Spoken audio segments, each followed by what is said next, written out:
Remove left and right tie downs, chocks and covers.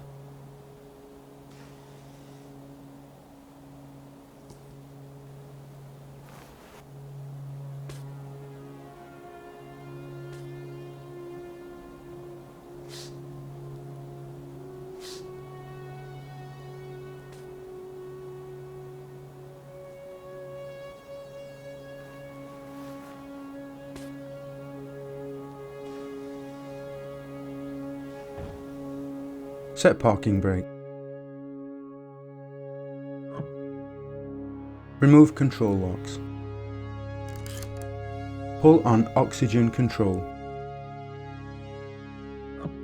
The pull on system ready handle opens and closes the shut-off valve located at the oxygen supply cylinder, located in the aft fuselage area. When pushed in, oxygen is unavailable. It should be pulled out before engine start. Confirm the pilot's gyro is slaved. The MCS-65 requires 400 Hz from one of the inverters. A flux sensor or flux gate or flux valve senses the Earth's magnetic field relative to the aircraft and converts the information into an electrical signal which represents magnetic heading. The slaving amplifier amplifies the signal, and the amplified signal drives a torque motor in the directional gyro, maintaining gyro rotor in alignment with magnetic north. Once the gyro motor is aligned with magnetic north, it remains aligned for a period of time due to gyroscopic rigidity in space. As long as the gyro continues to turn at its design speed, this force maintains relatively good alignment. When the gyro drifts out of alignment or precesses, the condition is sensed and the slaving amplifier drives the gyro back into alignment. Gyro heading information is sent to a compass card on the HSI to display magnetic heading. Confirm the battery bus is set to normal. In the normal position, the battery is connected to the battery bus and dual-fed bus. In the emergency off position, the battery is disconnected. The battery and dual-fed buses provide power to certain aircraft systems, which may be operated without turning the battery on.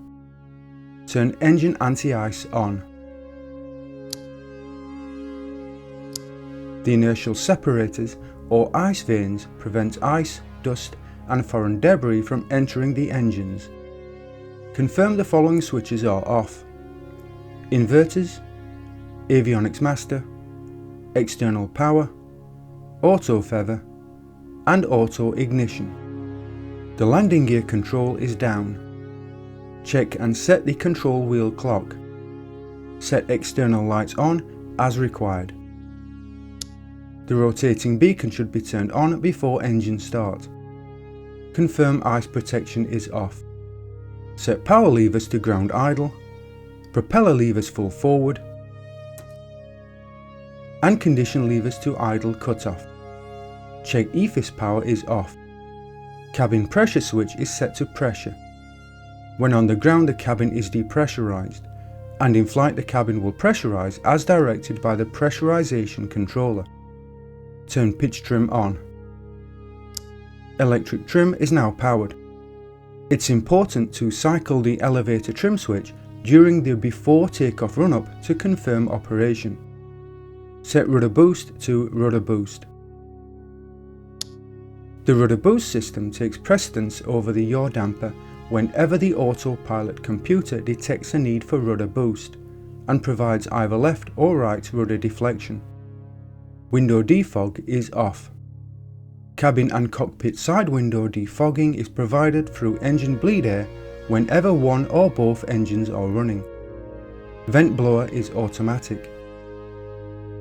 In the automatic position, the vent blower operates at low speed when the cabin temp mode selector is not off. In the low and high positions, the vent blower operates at low and high speed respectively, regardless of cabin temp mode position. Cabin temp mode is off.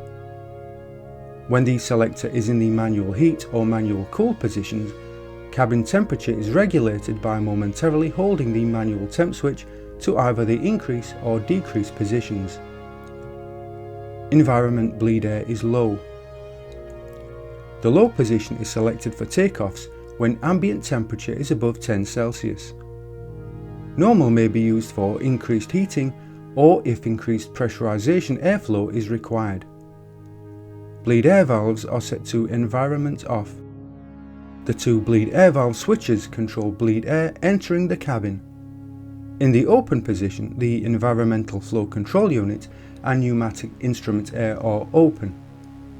In the environment off position, the environmental flow control unit is closed and pneumatic instrument air is open. In pneumatic and environment off, both are closed.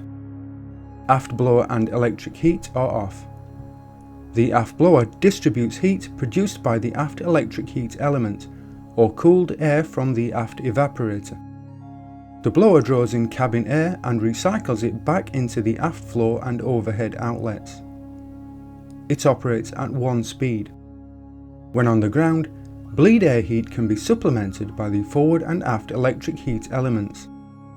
Due to electrical power requirements, a ground power unit must be used when warming the cabin before engine start. The aft blower should be on during electric heat operation. Electric heat can operate when cabin temp mode is set to automatic or manual heat. Set aft heat as required. When switched on, additional heat is supplied to the aft cabin area through the aft floor outlet ducts. Alternate static source is guarded normal. Alternate static air provides static pressure if the primary static source becomes blocked. Static air pressure is required for the altimeter, vertical speed indicator and the airspeed indicator. Turn battery on. The electrical system is a 28 volt DC system.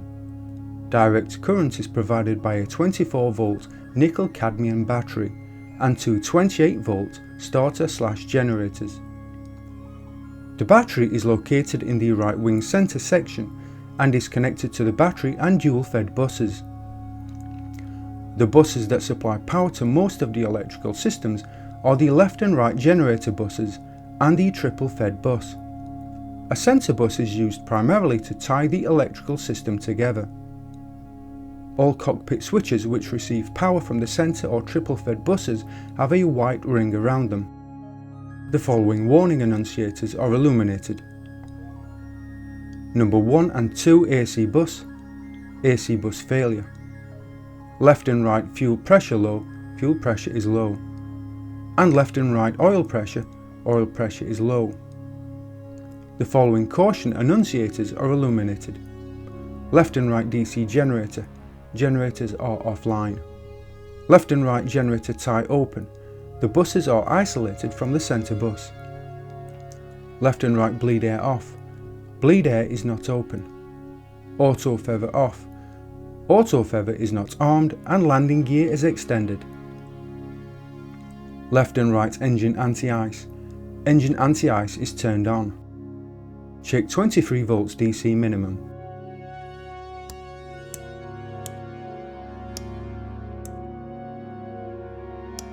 Set cockpit lights as desired. Cabin and furnishing lights are off. Turn FSB on. Test the annunciators.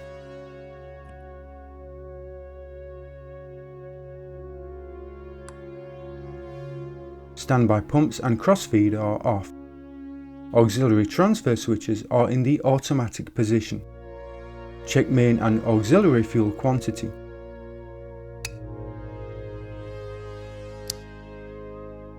Turn avionics master on. Turn EFIS on. The most common EFIS configuration is a Collins EFIS-85B. Attitude and navigation information is displayed on colour CRTs. Weather radar, NavAid and waypoint locations, FCS mode annunciation, autopilot and yaw damper engage status, decision height, and diagnostic messages may also be displayed. The system also includes a multifunction display to provide additional information. The EADI, EHSI and MFD are powered on. Turn FMS on and initialize.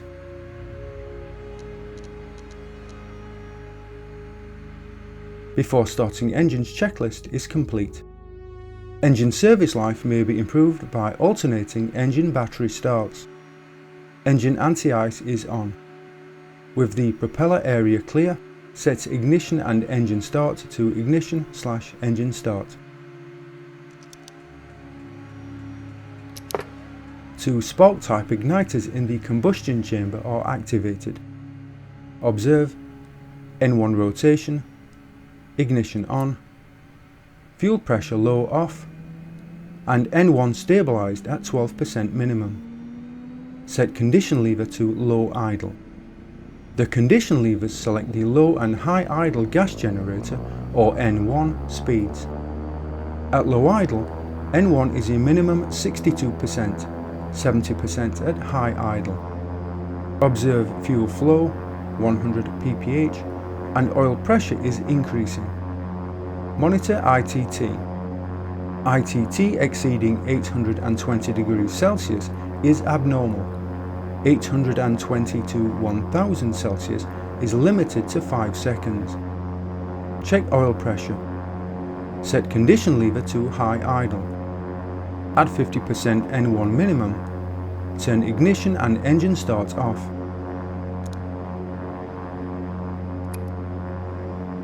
Reset the right generator, then turn on. When held in the reset position, the GCU brings the generator up to normal system voltage. When released to the on position, the generator line contactor is closed, closing both generator ties and powering the generator bus. Check voltmeter left generator for 28 volts DC. Power is distributed through the right 250 amp current limiter and generator bus tie relay to the center bus. From the center bus, electricity flows to the battery, through the battery bus tie, and to the left generator bus, through the left generator bus tie and 250 amp current limiter. Power is also fed to the triple fed bus from the right generator bus. The right DC gen and left and right gen tie open caution annunciators extinguish. Battery is charging. Charge until the load meter reads approximately 50% or less. The load meters indicate load on the left and right generators respectively. Start the left engine following the same procedure.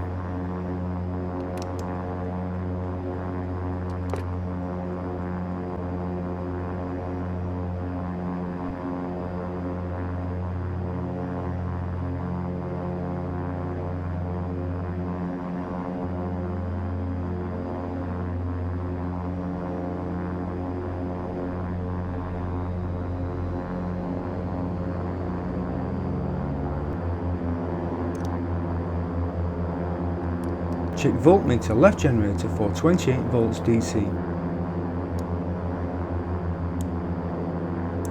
Reset the left generator, then turn on.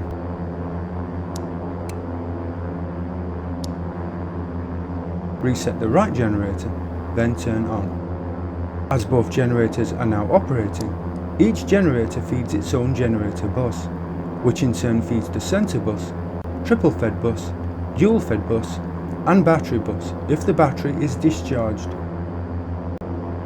Check propeller levers full forward. Set both condition levers to low idle. Propeller RPM is 1050 minimum. The prop pitch caution annunciators are illuminated. Engine starting battery checklist is complete. Observe center bus voltage normal. Observe left and right gen tie caution annunciators extinguish. Holding bus sense in the test position. Observe left and right gen tie caution annunciators illuminate. Observe center bus at 0 voltage. Reset bus sense.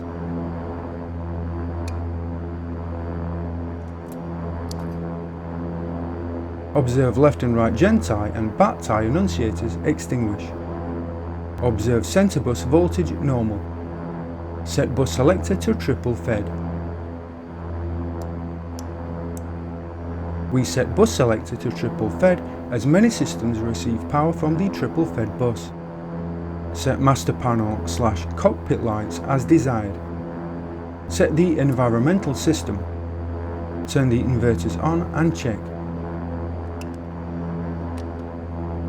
Number 1 and 2 AC bus annunciators extinguished. Verify / accept FMS. Check flaps are up.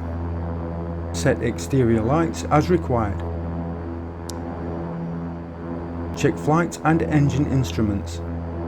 Set cabin lights as desired. Set furnishing as desired. Test the annunciators.